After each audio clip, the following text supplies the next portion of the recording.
My name is Sarah, I'm 27, and my golden child sister stole my husband, then my parents chose her side. Before I tell you about the ultimate revenge I got on all of them, let me know where you're watching from in the comments. The bell on the door of my shop chimed, a pleasant little sound I usually loved. It was a crisp Chicago afternoon, and through the big glass window of Sarah's garden, the city felt alive. Inside, everything was calm. Rows of amber glass bottles filled with the organic skincare I'd built from nothing were lined up on clean, reclaimed wood shelves. The air smelled of lavender and chamomile. It was my sanctuary. My success. And then I saw her. For a second, my brain refused to process it. It was like seeing a ghost from a past life. But it was her. Jessica. She looked wrecked. The designer clothes were gone, replaced by a thin, worn-out coat that wasn't nearly warm enough for the weather. Her usually perfect blonde hair was thrown into a messy bun, and dark, hollowed-out circles framed her eyes. And in her arms, bundled in a cheap-looking blanket, was a baby. My blood ran cold. I didn't move. I just stood behind the counter, my hands flat on the cool marble, watching her hesitate by the door. She looked around my shop, at my dream made real, and I saw a flicker of the old jealousy in her eyes before it was swallowed by desperation.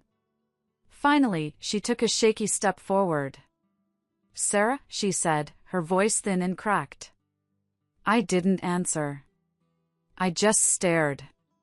2 years. 2 years since she, my husband, and my parents had shattered my entire world, and now here she was. I didn't know where else to go, she stammered, clutching the baby tighter. I need help, Sarah. Please. Help. She wanted my help. To understand the ice that filled my veins when she said that word, to understand why I felt nothing but the cold, hard satisfaction of justice looking at the wreckage she'd become, you have to go back. Back to a small house in Ohio, where I learned that in my family, there were only 2 roles. And I was never, ever meant to be the star. Growing up, my sister Jessica was the sun. And I was the shadow she cast. She was 3 years older, blonde, confident, everything my parents wanted in a daughter. I wasn't a bad kid. I was just quiet. I liked sketching in my notebook and experimenting with lotion recipes in the kitchen. Jessica liked being the center of attention, and my parents were more than happy to oblige. I'll never forget when I was 10. I was obsessed with art, and I found a local summer program for young artists. I begged my mom to sign me up. I had a whole portfolio of sketches to show her. She glanced at them and gave me that tight, polite smile. "Maybe next year, sweetheart," she said, her classic line. "Money's tight right now. You understand." I understood. Until 2 weeks later, when Jessica decided on a whim that she wanted to learn piano, and a brand new keyboard and a private instructor appeared like magic. Money wasn't tight for Jessica. It was only ever tight for me. It was 1,000 little cuts like that, every single day. For her 16th birthday, my parents scraped together enough money to buy her a used sedan. It wasn't fancy, but it was a car. It was freedom. For my 16th birthday, I got a small sheet cake from the grocery store with crooked lettering that said, "Happy birthday, Sarah." They even spelled my name wrong. The card said, "We are so proud of you." Proud of what?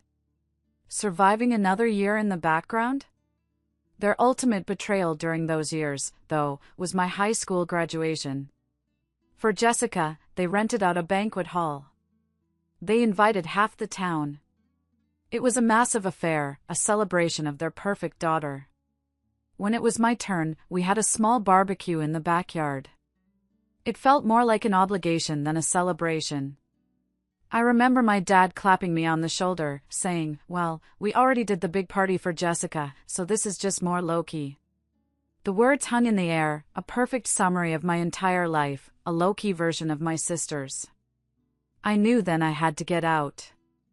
I couldn't spend my life being the low-key daughter. So I worked my tail off in high school. I got straight A's, I volunteered, I did everything right. I got into one of the top cosmetic science programs in the country. This was it. This was my ticket out, my one shot to finally become someone they couldn't ignore. I remember the day I got the acceptance letter, my hands were shaking. I ran into the living room, ready to finally have a moment that was all mine. I held up the letter and said, I got in. Mom, Dad, I got in. My mother took the letter from my shaking hands. She read it, and a thin, tight smile appeared on her face. The same smile she'd used when I showed her my art sketches all those years ago. Well, that's wonderful, dear, she said, handing it back. It's a very good school. It looks expensive. My father chimed in from his armchair, not even looking up from the TV. Your mother's right, Sarah. We're still stretched pretty thin with Jessica's MBA payments. You know we don't have a separate college fund set aside for you. We'll have to see what's realistic. And just like that, the air went out of the room. My moment, the biggest achievement of my life, was reduced to a budget line item. A problem to be solved. There was no excitement, no "we're so proud of you," no celebration.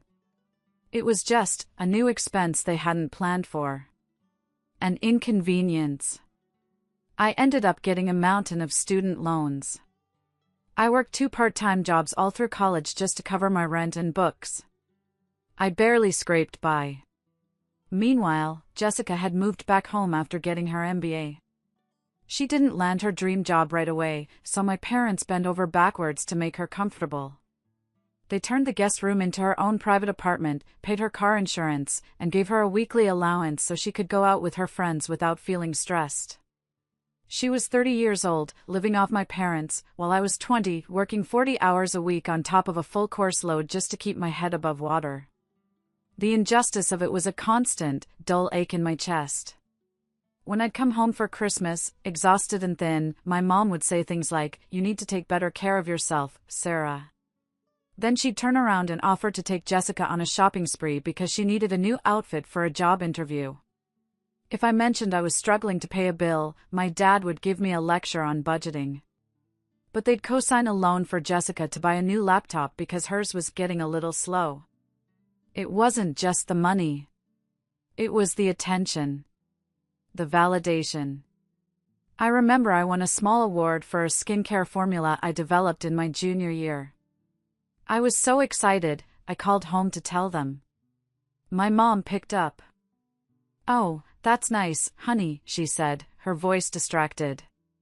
"That's great. Hey, did I tell you?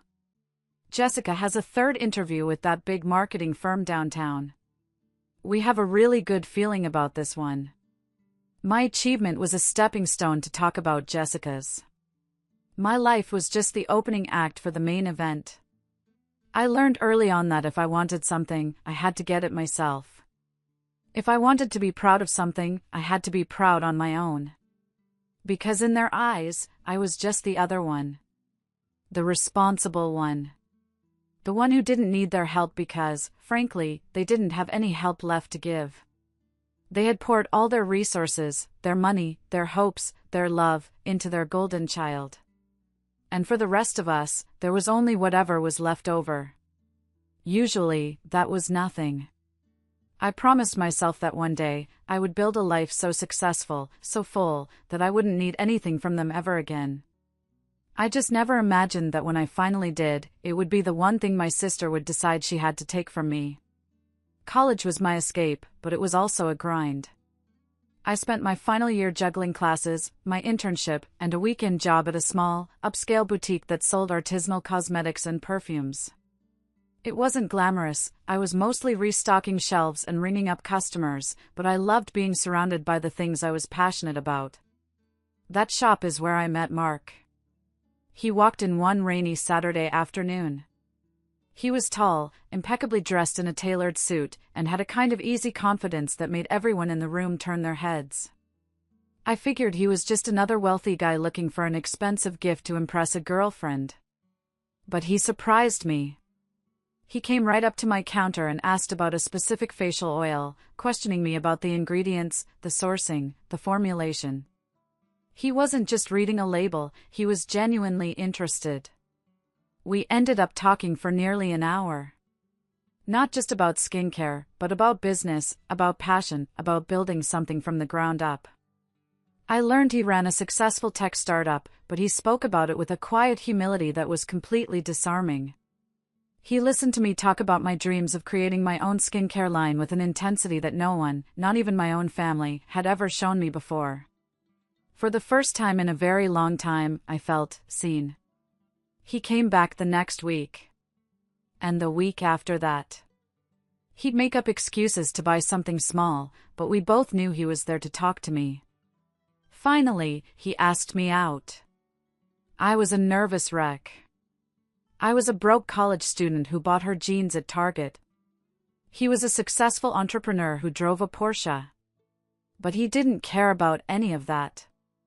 He said he admired my drive, my passion. He made me feel like the most interesting person in the world. Our relationship felt like a fairy tale. He was supportive in ways I wasn't used to. He'd send takeout to the library when I was studying late.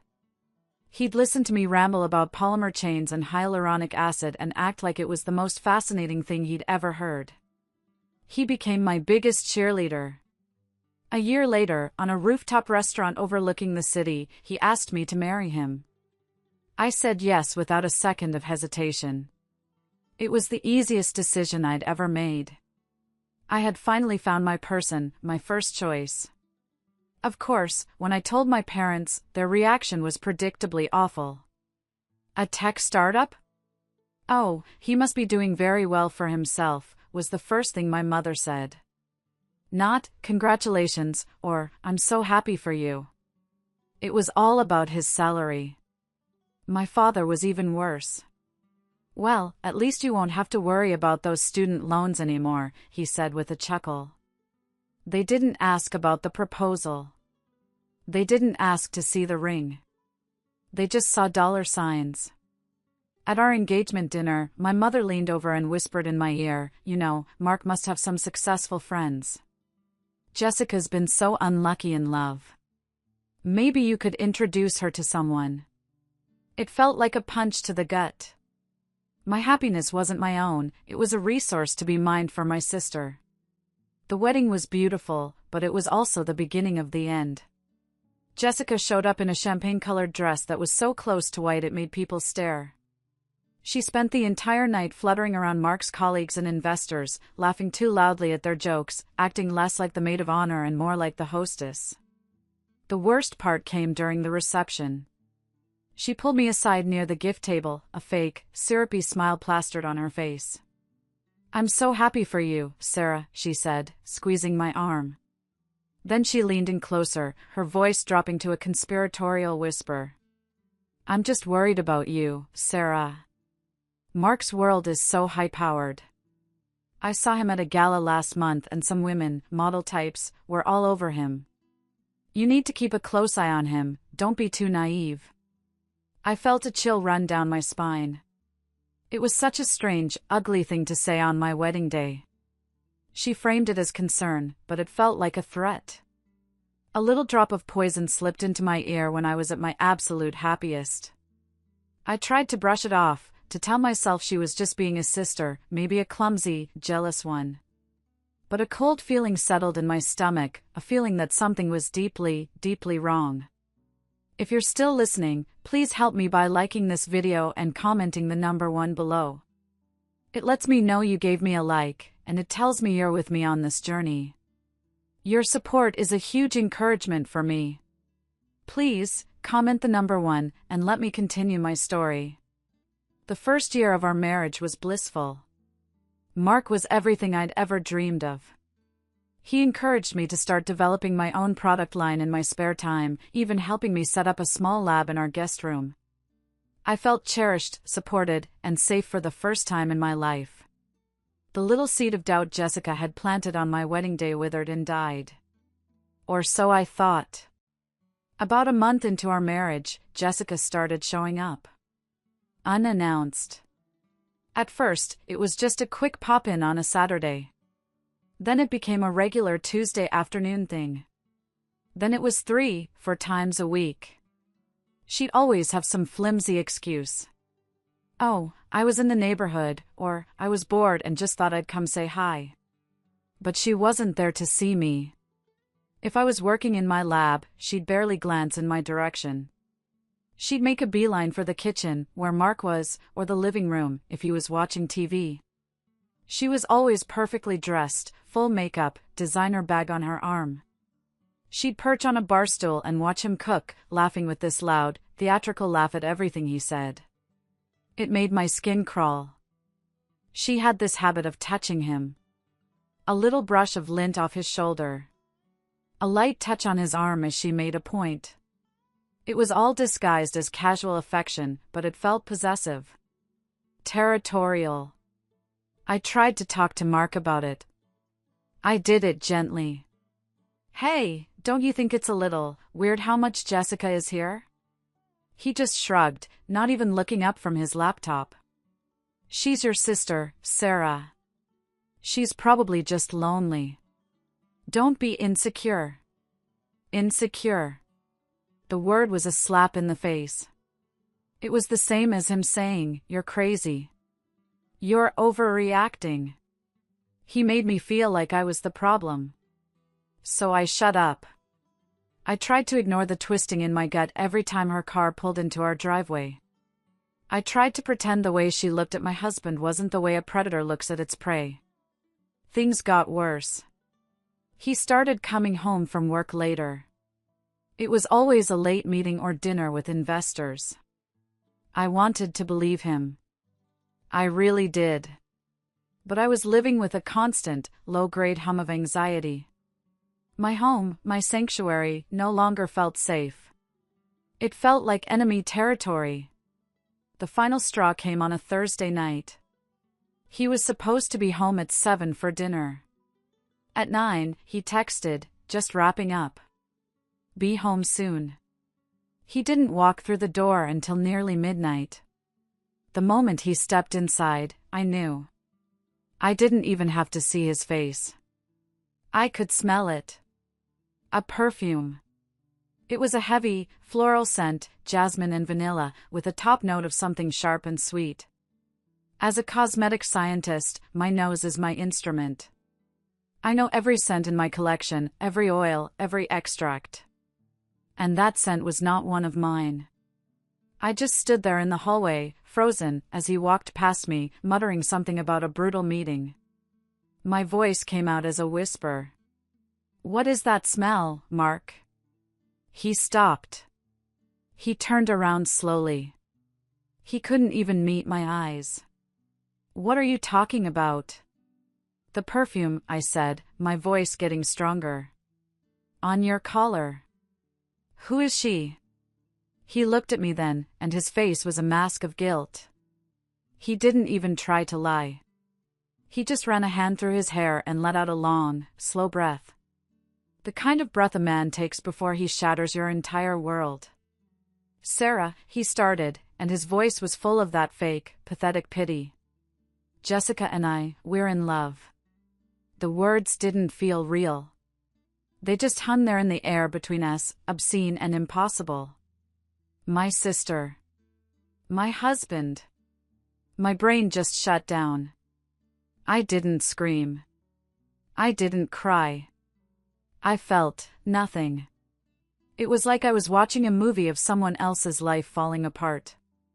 The next day, while he was at work, I packed a bag. I didn't know where I was going, I just knew I couldn't stay there. In a daze, I called my mom. I was desperate. I just needed a place to land for a few days, to figure out what to do.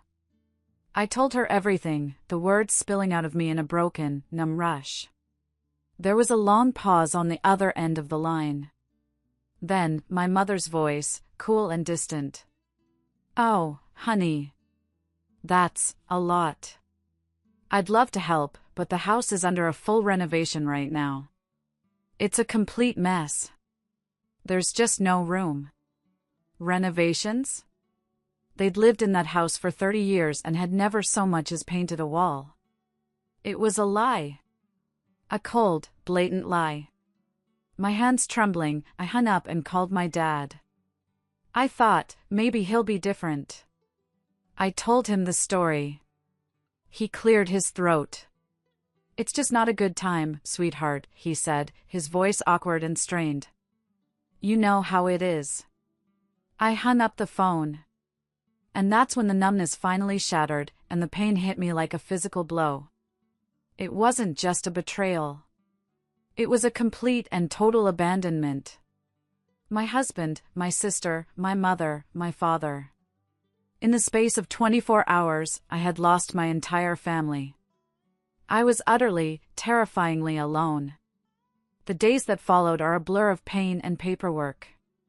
I found a cheap, tiny apartment on the worst side of town, the kind with stained carpets and a permanent smell of dampness. I hired a lawyer, a tired-looking woman who gave me a sympathetic glance over her glasses. It didn't take her long to give me the bad news. "You signed a prenuptial agreement, Sarah," she said, tapping a thick stack of papers. "It's ironclad. In the event of a divorce, you waive any claim to his business assets and property acquired during the marriage." I remembered signing it. Mark had presented it as a simple formality, a way to protect his business partners. I was so in love, so trusting, I would have signed anything he put in front of me. Now, that piece of paper was a weapon being used against me. His lawyer was ruthless. I walked away from my marriage with nothing but my personal savings, which amounted to a few $1,000s. I was officially divorced, broke, and homeless. But I still had my job at the boutique. It wasn't much, but it was a paycheck. It was a small island of normalcy in a sea of chaos. I thought, at least I have this. At least I can pay my rent. I was wrong. I showed up for work the following Monday, my eyes puffy from crying, but determined to put on a brave face. My manager, who had always been so warm and friendly, wouldn't look me in the eye. She called me into her tiny office. "Sarah," she said, staring at a spot on the wall behind my head. "I'm so sorry. We're going to have to let you go. It's a restructuring. It's not working out." It didn't make any sense. I was one of her best employees. I pleaded with her, asked her what I did wrong. She just kept muttering about corporate decisions and budget cuts. I walked out of that store in a daze, clutching my final paycheck. It felt like the universe was playing a sick joke on me. That evening, I got a text from Carol, an older woman I'd worked with. She was a kind, no-nonsense lady who had seen it all. "Meet me for coffee?" My treat. We met at a dingy little diner. She ordered me a slice of pie and slid it in front of me. "Eat," she said. "You look like a ghost." Then she leaned forward, her voice low. "It wasn't a restructuring, honey. It was Mark." I just stared at her. "He came into the store last week," she continued, her eyes full of fury on my behalf. "Spoke to the owner. Said you were unstable, that you were causing drama, and that your personal issues were bad for the business's reputation. The owner is a spineless coward who plays golf with Mark." He folded instantly. I felt a hot, white rage build in my chest, so intense it made me dizzy. It wasn't enough for him to destroy my heart, my marriage, my family. He had to destroy my livelihood, too. He had to salt the earth so nothing could ever grow again. But Carol wasn't finished. "And that's not all," she said, her voice even lower. I overheard the owner on the phone. "Mark called a few of our local suppliers, the ones you knew. The ones you told me you might want to work with someday. He told them you were untrustworthy. Warned them not to do business with you." That was the moment I truly understood the depth of his cruelty. It was a calculated, systematic annihilation of my life. He wasn't just leaving me, he was trying to erase me. When Carol dropped me off at my miserable little apartment, she pressed a crumpled wad of cash into my hand. "It's $200, she whispered, not letting me refuse. "For groceries." "You're a good kid, Sarah. Don't you let that monster win." I walked into my empty apartment, the crumpled bills clutched in my hand. An eviction notice had been taped to the door. I slid down to the floor, my back against the flimsy wood, and I just sat there in the darkness. I had no husband, no family, no job, no home, and a few $100s to my name. It wasn't just the bottom. It felt like I had crashed through the bottom and was still falling. I don't know how long I sat on that floor. Hours, maybe a whole day. The eviction notice stared at me like a tombstone. Every terrible thing my family had ever made me feel about myself echoed in that silence. You're not good enough.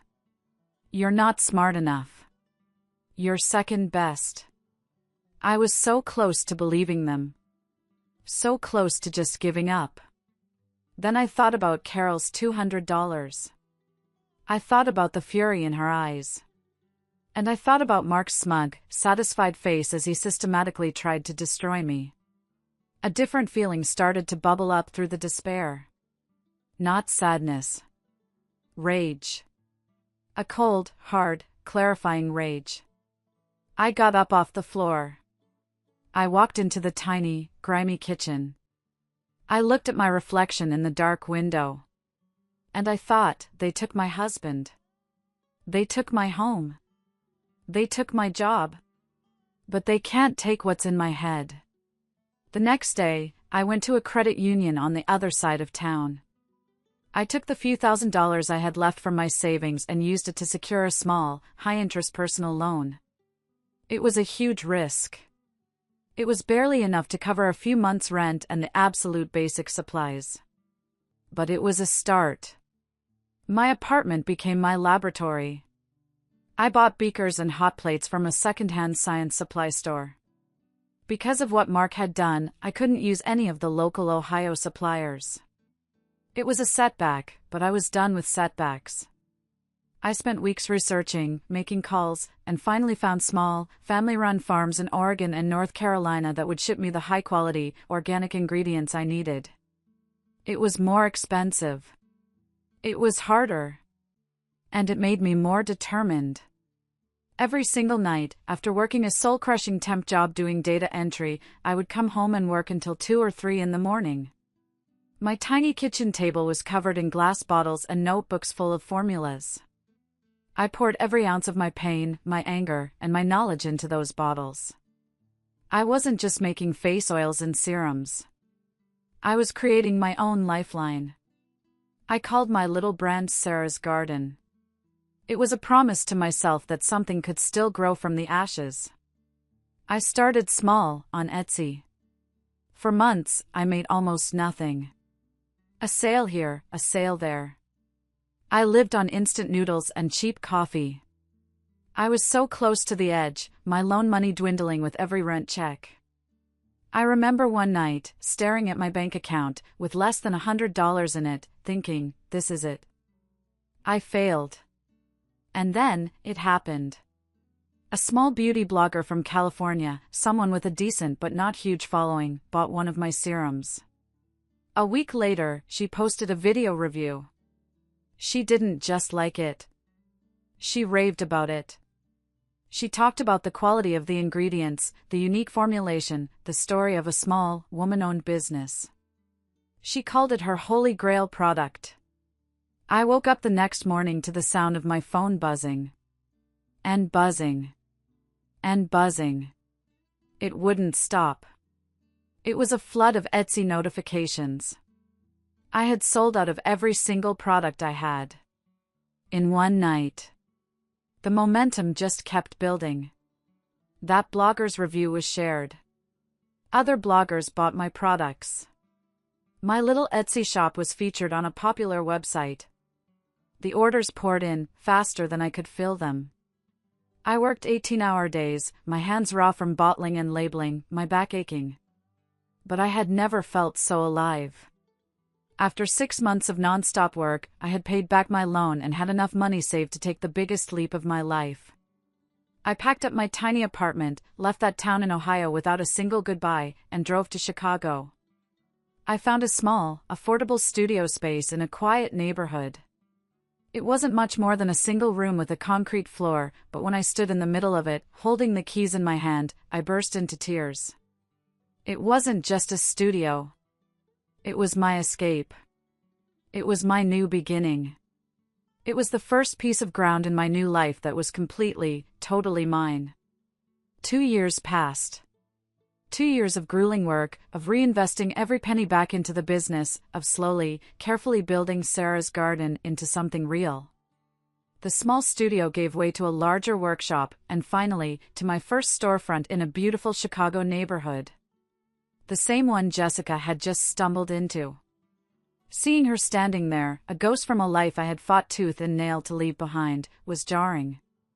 But as she stood there, pleading, I wasn't the same broken girl she had left behind in Ohio. I was a businesswoman. A survivor. I have nowhere else to go, she sobbed, and the baby in her arms started to fuss. Mark threw me out.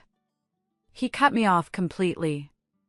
I just looked at her, my face a blank mask. I felt a cold, detached curiosity. Threw you out? Why? I thought you two were so in love. The words were laced with acid, and she flinched. He found out, she stammered, looking down at the floor. I made a mistake. I was lonely. A mistake? I repeated, my voice dangerously quiet. You mean like the mistake you made when you slept with my husband? Or the mistake you made when you let my parents abandon me? You're going to have to be more specific, Jessica. Tears were streaming down her face now, the ugly, snotty kind. This wasn't the confident, radiant Jessica everyone loved. This was someone I didn't recognize. He found out I was cheating on him, she whispered, the words barely audible. And the baby, she trailed off, her voice breaking. I waited. The silence in the shop was deafening. She finally looked up at me, her eyes full of a terror I'd never seen before. The baby, he's not Mark's. The bomb dropped into the quiet of my shop, and for a moment, I actually felt my jaw go slack. The sheer, bottomless depth of her deceit was almost impressive. She hadn't just stolen my husband. She had built a whole new life on a mountain of lies, and now it had all come crashing down on top of her. I looked at the innocent baby in her arms, and a flicker of pity went through me, pity for this child, born into such a mess. But then I looked back at Jessica's face, the face of the sister who had smiled at me on my wedding day while poisoning my mind, and the pity vanished, replaced by a cold, hard finality. So let me get this straight, I said, my voice steady. You blew up my life for a man you then cheated on. You had another man's baby while living off my ex-husband's money. And now that the whole charade has fallen apart, you've come to me for a bailout. Is that about the size of it? She just sobbed harder. I have nothing, Sarah. No money, no home. Our parents, they can't help anymore. You're all I have left. I almost laughed. You have some nerve, Jessica. Coming here, to the life I built from the ashes of the one you burned down. You didn't care about me when I was on the floor of a miserable apartment with an eviction notice on the door. You didn't care when I was working 18-hour days to crawl out of the hole you all threw me in. You and Mom and Dad made your choice. You chose the golden child. I walked from behind the counter, my steps even and deliberate. I walked past her, to the front door of my shop, and I opened it. The chilly Chicago wind swept inside. You are not my problem anymore, I said, my voice as cold and sharp as the wind. She looked at me, her mouth open, as if she truly couldn't believe I wouldn't save her. As if, after everything, she still expected me to play the part of the dutiful, forgotten sister. You made your choices, I said, looking her dead in the eye. Now you live with them. Or go to Mom and Dad. Just stay out of my life. She stood there for a long moment, frozen, hope draining from her face. Then, with a final, broken sob, she turned and walked out of my shop, out into the cold, a desperate woman clutching the consequence of her own devastating choices. I watched her go, and then I reached out and pulled the heavy glass door shut. The bell chimed softly, and the click of the lock sliding into place was the most satisfying sound I had ever heard. Closing the door on Jessica was like closing the final chapter of a very long, very painful book. I didn't feel guilt. I didn't feel regret. I just felt quiet. For the first time, the ghosts of my past weren't just silenced, they were gone. In the months that followed, pieces of their downfall trickled back to me, not because I went looking, but because the world is a small place. I heard from an old acquaintance that Jessica's attempt to paint herself as a victim on social media had backfired spectacularly. She had tried to drag Mark's name through the mud, but in doing so, she revealed her own infidelity. It destroyed what was left of Mark's reputation in his industry. Potential investors backed out of a new venture, and his company, already struggling, was eventually sold for a fraction of its worth to cover his debts and the cost of a very messy second divorce. About a year after Jessica showed up at my shop, Mark showed up, too. He looked older, tired. The easy confidence was gone, replaced by a desperate, hollow look in his eyes. He tried to apologize. He said leaving me was the biggest mistake of his life. He said Jessica had ruined him. He actually had the audacity to ask if we could start over. I didn't even let him finish. I just looked at him and said, "The Sarah you knew is gone, Mark. You and my family destroyed her. The woman standing here built a life you have no place in." Then I told him to get out of my shop. He left without another word. As for my parents, they got the daughter they always invested in. After Jessica's life imploded, they did what they always did, they bailed her out. They sold the family home, the one they were so proud of, the one with no room for me, to pay off her staggering debts. I heard they now live in a cramped two-bedroom condo on the outskirts of town. My dad had to take a part-time job as a delivery driver to make ends meet, and my mom sews alterations out of their living room. They squandered their retirement, any potential inheritance they might have had, all for the daughter who gave them nothing back but trouble. They've never called to apologize. And me? Life is good. It's more than good. It's peaceful. Sarah's garden is thriving. We have 2 locations now and a national online presence. I built something beautiful and strong out of something ugly and broken. But the best part of my life has nothing to do with business. His name is David. He's an architect, a kind, funny, gentle man who loves me for who I am, not what I can do for him. He celebrates my successes as if they were his own and holds me when the memory of the past casts a rare shadow. We're getting married next spring. A small ceremony, with our chosen family, the friends who became my real support system. I'm even designing a custom scent for the wedding day, something that smells like hope and new beginnings. I finally have a life that is completely, totally mine. And it is beautiful. Thank you so much for listening to my story. It means the world to me to be able to share it. If any part of this resonated with you, what's one piece of advice you'd give to someone learning to stand on their own 2 feet again? Let me know in the comments below. And if you'd like to hear more stories, please don't forget to like this video and subscribe to the channel.